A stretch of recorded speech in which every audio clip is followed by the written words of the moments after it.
This stadium hosting the 2026 World Cup final is one of the worst venues in the entire tournament, and we're going to tell you exactly why. We ranked all 10 World Cup stadiums, from the ones that have no business being here to the ones that will define this tournament forever. Stay until the end, because number 1 is in a category of its own. Let's count it down. Number 10, Levi's Stadium, Santa Clara, California. And look, Silicon Valley got a football stadium. How's that working out? Well, it's fine. It's perfectly, adequately, unmemorable fine.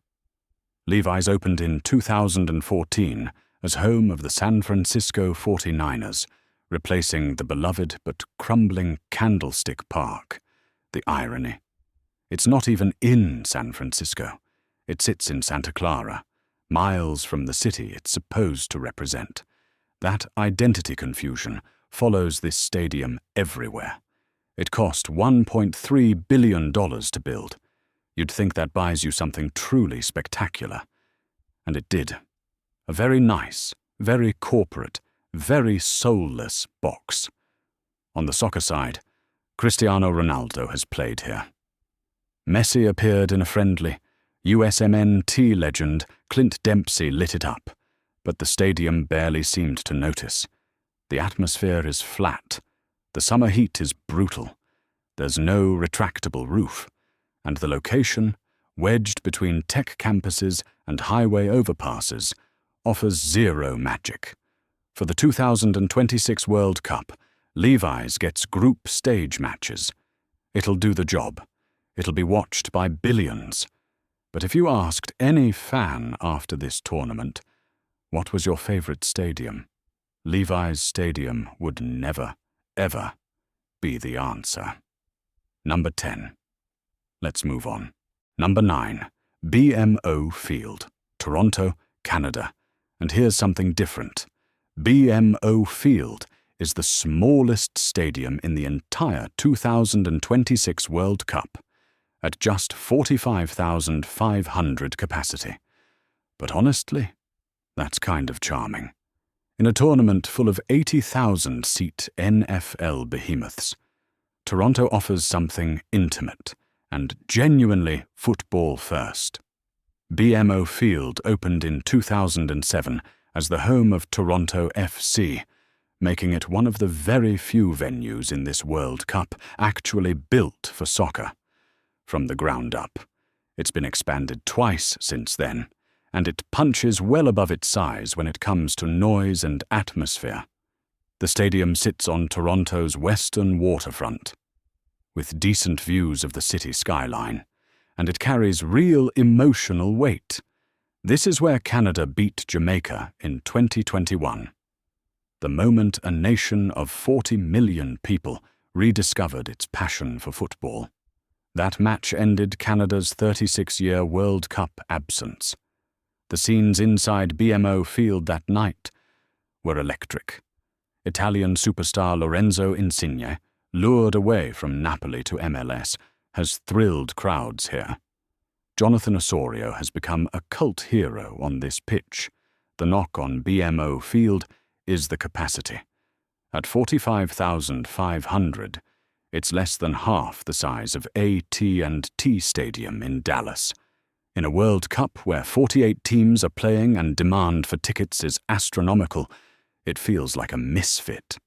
But the pubs and neighborhoods around it give BMO Field real character. This is actual urban football culture. Canada deserved a bigger stage for their World Cup debut. But for the group stage, BMO Field will be bouncing. Toronto will make sure of that. Number 9. Number 8. And yes, I know this will be controversial. MetLife Stadium, East Rutherford, New Jersey, the venue hosting the 2026 World Cup final on July 19th, ranks 8th on this list. Here's the thing. Being the stage for the biggest match in football does not automatically make you a great stadium. It just makes you a lucky one. MetLife opened in 2010 in East Rutherford, New Jersey, which is not New York, no matter how hard the branding tries.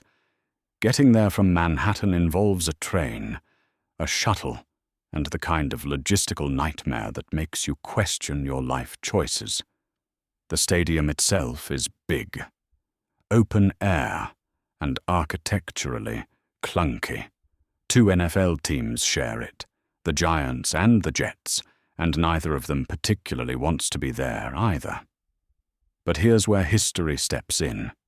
MetLife hosted the 2016 Copa America Centenario final, the match where Chile denied Lionel Messi his second consecutive Copa title in a penalty shootout, one of the most heartbreaking moments in football.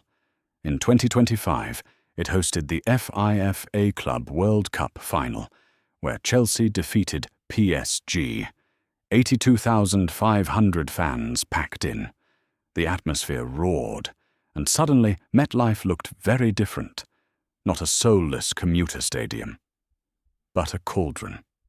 The World Cup final effect is real. On July 19th, with the entire world watching, with confetti and trophy lifts and the crescendo of a month of football, MetLife will be transformed. But in any honest ranking of stadiums as places, as experiences, as buildings, number 8 is where it belongs. Number 7, BC Place, Vancouver, Canada. If MetLife's problem is ugly surroundings, BC Place's problem is hiding behind beautiful ones. You're in one of the most stunning cities in the world, mountains on one side, ocean on the other. And then you walk into a giant white dome that could be any arena, in any city, wano kanto on any continent. BC Place opened in 1983 as a multi-purpose stadium with a deflatable air-supported roof. It was renovated in 2011 with a retractable roof, a significant improvement. It hosted the 2010 Winter Olympics opening and closing ceremonies, putting Vancouver on the global stage. It's been home to the Canadian women's national team for decades, making it the stage for legends like Christine Sinclair, the all-time international top scorer in the history of football. Male or female, full stop. Ronaldinho played here. The stadium has hosted CONCACAF Gold Cup and Copa America matches. And for 2026, it gets a quarter-final, the best knockout assignment of the 2 Canadian venues. Alphonso Davies, Bayern Munich superstar and Canada's greatest ever player, may grace this exact pitch in the knockouts.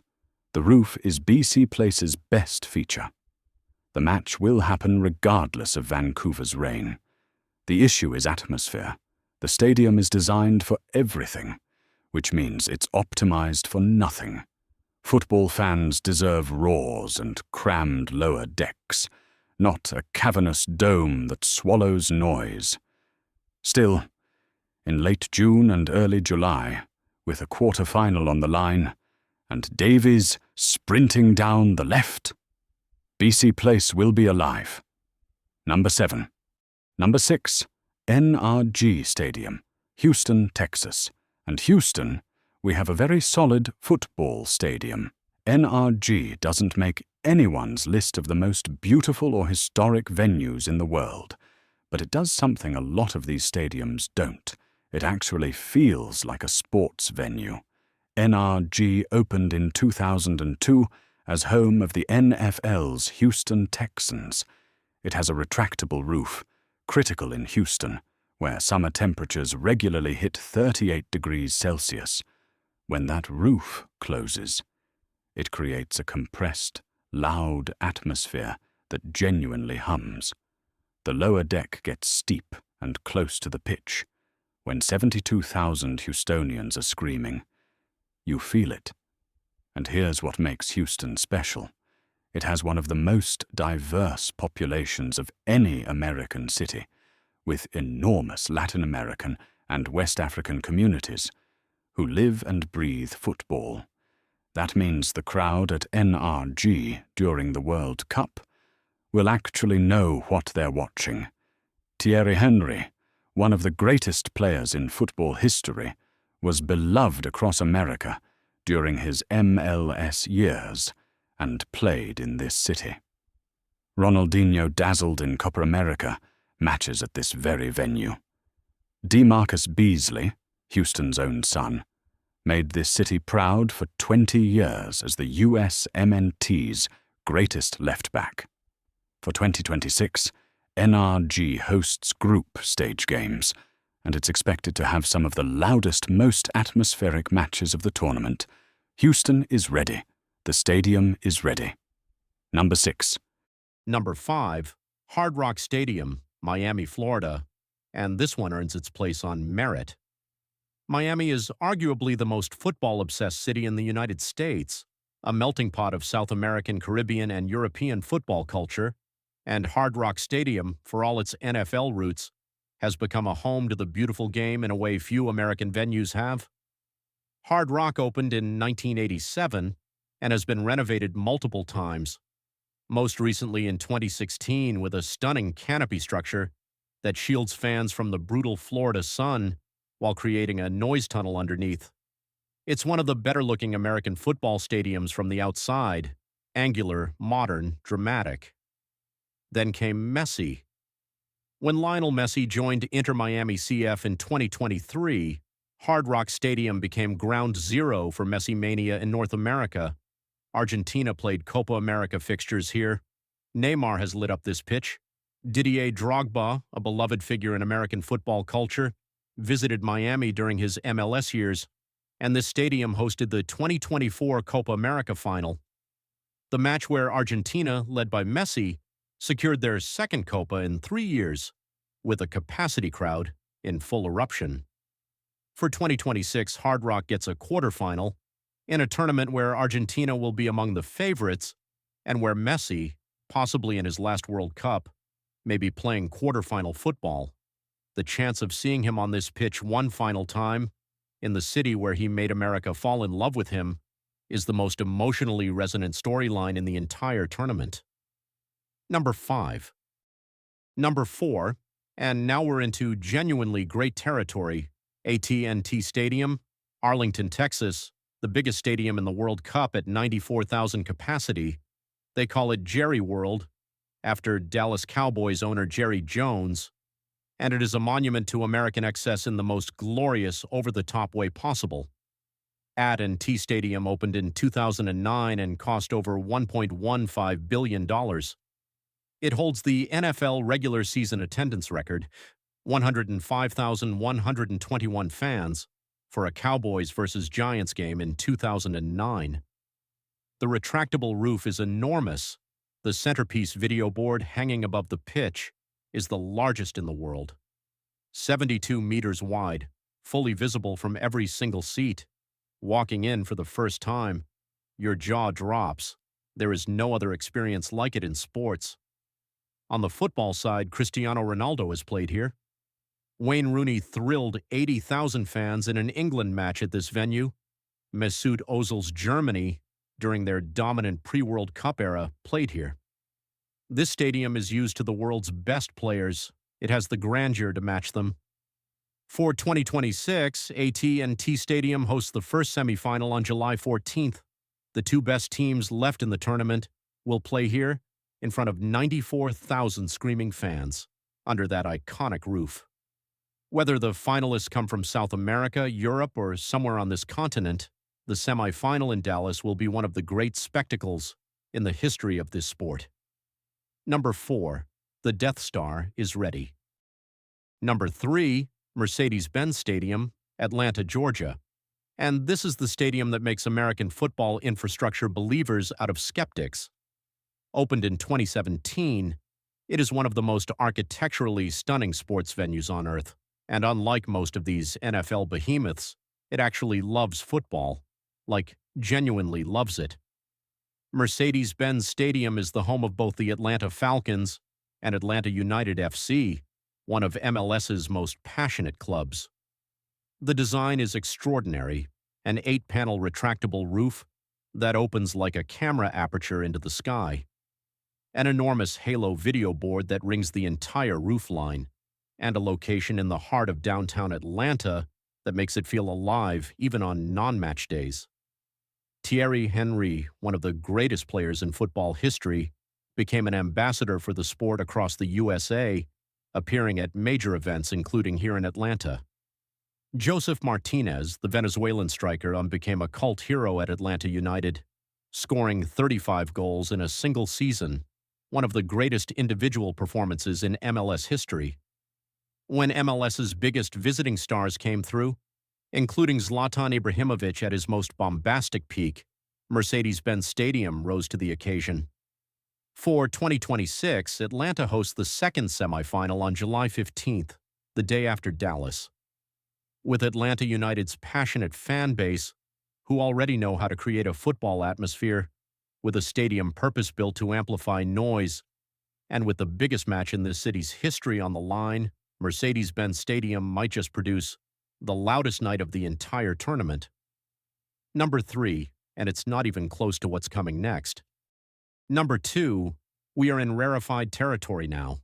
SoFi Stadium, Inglewood, California, the most expensive stadium ever built on planet Earth, at $5.5 billion, the most visually stunning venue in the 2026 World Cup, and the opening stage for Team USA. SoFi is the future of football infrastructure, and it arrived early. SoFi opened in 2020, delayed by COVID, and has barely had time to settle before hosting 2 Super Bowls, a World Cup quarterfinal, and concerts from every major artist on Earth. $5.5 billion. That number is almost incomprehensible. But spend 5 minutes inside and you understand where the money went. The roof is translucent and permanent, open on the sides to allow a breeze, covered overhead to block the harsh California sun. The 2-sided video board runs 70,000 square feet above the field. The surrounding entertainment complex has restaurants, retail, and a performance venue. Everything about SoFi says. This is the pinnacle of the spectator experience in the 21st century. The CONCACAF Nations League finals were held here in 2025. Copa America group stage games electrified the Los Angeles crowd, and this is where the United States opens their 2026 World Cup campaign against Paraguay on July 12th, the most anticipated home match in USMNT history before a capacity crowd in the entertainment capital of the world. Lionel Messi played in LA soccer events that drove the city wild. Is SoFi slightly soulless? Perhaps. There's no history here, no mythology, no ghosts, but as a pure modern technological expression of what a stadium can be. Number 2, no question. Number 1, there is no debate. There has never been a debate. The greatest stadium in the history of the FIFA World Cup, in the history of football, arguably, is the Estadio Azteca, Mexico City, Mexico. This is not just a building, it is a cathedral. It is the place where the 2 greatest players who ever lived both lifted the World Cup trophy. It is the stage for the 2 most famous goals ever scored. And on June 11th, 2026, it became the first stadium in history to host 3 different World Cups. The Azteca opened in 1966. In 1970, it hosted the World Cup final, where Pelé's Brazil destroyed Italy 4-1, completing what many call the most beautiful team performance in tournament history. Pelé scored a header and produced a no-look assist so sublime, it still stops conversations 55 years later. 107,000 fans were inside this stadium that day. Then came 1986, Diego Maradona, the quarterfinal against England, charged with political tension from the Falklands War just 4 years earlier. In the space of 4 extraordinary minutes, Maradona punched the ball in with his hand, the hand of God, and then he scored the goal of the century, dribbling past 6 Englishmen from his own half before slotting past Peter Shilton. FIFA ran a global vote decades later. Fans chose that goal as the greatest in World Cup history by an overwhelming margin. There is a statue of Maradona, frozen in that run, at the Azteca's entrance. The Azteca sits 2,200 meters above sea level. The altitude has broken visiting teams for 60 years. It was renovated for 2026. New seats, better lighting, improved accessibility. But the soul is untouched. Tonight, June 11th, 2026. Mexico versus South Africa opened this tournament on this sacred ground. The ghosts of Pelé and Maradona were present. They always are. Number one, forever. Number one. So there you have it. 10 stadiums, one tournament, and one venue that stands completely alone in football history. Drop a comment below. Do you agree with the ranking? Is MetLife really the worst? Should SoFi be number one? Let the debate begin. If you made it this far, you already know more about these stadiums than 99% of people watching this World Cup. Subscribe for more, and we'll see you at the final.